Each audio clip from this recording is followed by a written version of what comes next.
Hello students, আমি Moumita ma'am. আশা করি তোমরা সকলে খুব ভালো আছো। Welcome back to our channel. তো আজকে আমি তোমাদের second semester minor political science থেকে 3 মার্কসের কিছু ইম্পর্টেন্ট কোয়েশ্চেন নিয়ে আলোচনা করব, যেগুলো তোমাদের সাজেশন হিসেবে রয়েছে। ঠিক আছে, তার আগে বলে রাখি যে আমাদের অনলাইন ক্লাস কিন্তু চলছে। তোমরা যারা আমাদের কাছে পড়তে চাইছো অনলাইনে, তারা আমাদের হেল্পলাইন নাম্বারে যোগাযোগ করতে পারো। আমাদের হেল্পলাইন নাম্বার দুটো রয়েছে, একটা হচ্ছে 6295916282, আর একটা হচ্ছে 7076398606। ঠিক আছে, আমাদের দুটো হেল্পলাইন নাম্বার রয়েছে। তো তোমরা যে কোনো একটি নাম্বারে যোগাযোগ করে আমাদের সাথে যুক্ত হয়ে যেতে পারো। অনলাইন ক্লাস চলছে এবং সেই সঙ্গে কিন্তু নোটসও প্রোভাইড করা চলছে। ঠিক আছে, এবং আমাদের কোর্স ফি কিন্তু রয়েছে খুবই সামান্য, অনলি 999 টাকা।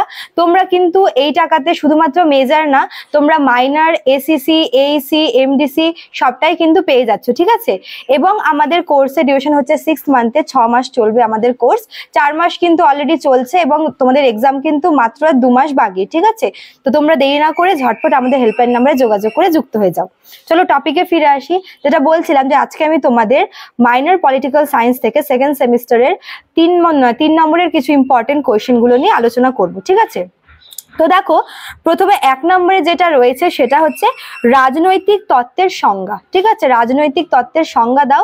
এটা তোমাদের 3 মার্কসের 1 নম্বর কোয়েশ্চেনের জন্য ইম্পর্টেন্ট। ঠিক আছে, 1 নম্বরে রয়েছে এটা। তারপর দেখো 2 নম্বরে বলেছে সাম্যের ধারণা। দেখো তোমরা সাম্য মানেই জানো, সাম্য মানে কি, যেটা হচ্ছে ইকুয়ালিটি বলে। ঠিক আছে, তো এই সাম্যের ধারণা সম্পর্কে মানে সাম্যের ধারণা বা সাম্য কি, এভাবে কিন্তু কোয়েশ্চেনটা দিতে পারে 3 নম্বরের জন্য। ঠিক আছে, আচ্ছা তারপরে দেখো 3 নম্বরে রয়েছে হচ্ছে রাষ্ট্রতত্ত্ব কি। এটাও তোমাদের ইম্পর্টেন্ট কোয়েশ্চেন রয়েছে রাষ্ট্রতত্ত্বের ব্যাপারে।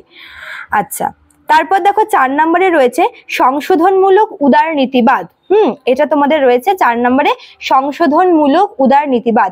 তোমরা চাইলে কিন্তু হচ্ছে কোয়েশ্চেন গুলোকে নোট ডাউন করে নিতে পারো, অথবা তোমরা ভিডিওটি হচ্ছে অল্প অল্প করে দেখে হচ্ছে খাতায় নোট ডাউন করতে পারো। ঠিক আছে, আচ্ছা তারপর দেখো 4 নম্বরে বলেছে, 5 নম্বরে আছে আচরণবিধি দৃষ্টিভঙ্গি কি, মানে আচরণবিধি দৃষ্টিভঙ্গি সম্পর্কে এখানে লিখতে বলেছে।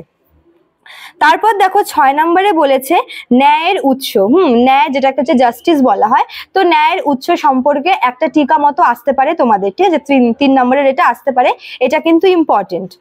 তারপর দেখো 7 নম্বরে বলেছে সাধারণ ইচ্ছা।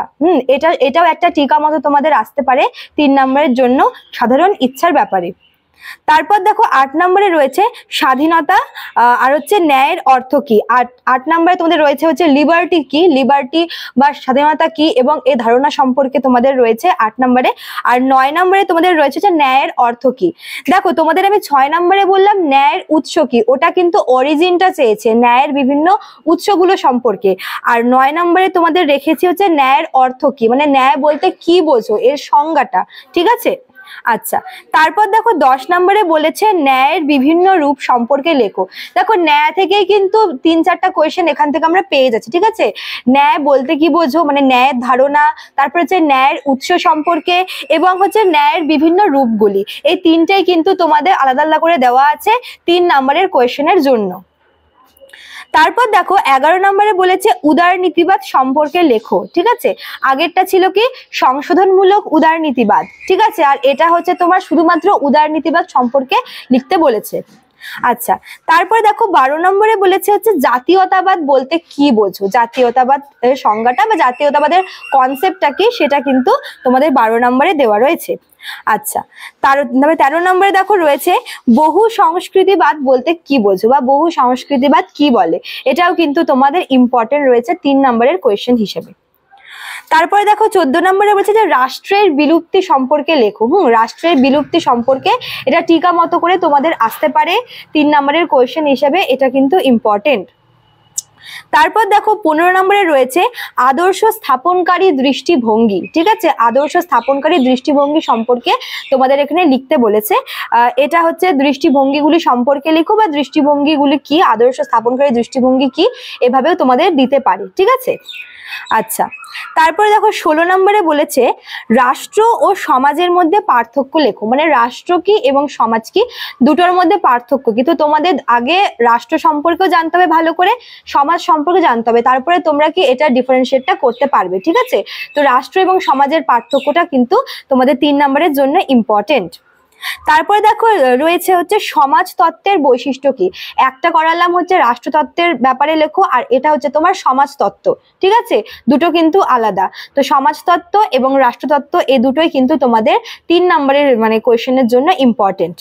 তারপর দেখো 18 নম্বরে বলেছে আচরণবাদ বলতে কি বোঝো বা আচরণবাদের সম্পর্কে লেখো। এটাও তোমাদের টিকা হিসেবে আসতে পারে আচরণবাদ সম্পর্কে, ঠিক আছে।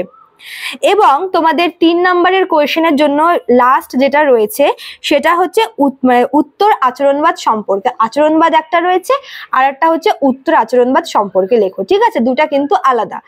তো এই হচ্ছে তোমাদের এগুলো তোমাদের 3 নম্বরের কোয়েশ্চেনের জন্য ইম্পর্টেন্ট রয়েছে, ঠিক আছে। তোমরা হচ্ছে আমার কথা মানে কথাগুলি শুনে হচ্ছে নোট ডাউন করে নিতে পারো, আর এগুলোর মধ্যে তোমাদের কিন্তু কমন আসতে বাধ্য, ঠিক আছে। তো তোমরা হচ্ছে এগুলো ভালো করে পড়ে নিও।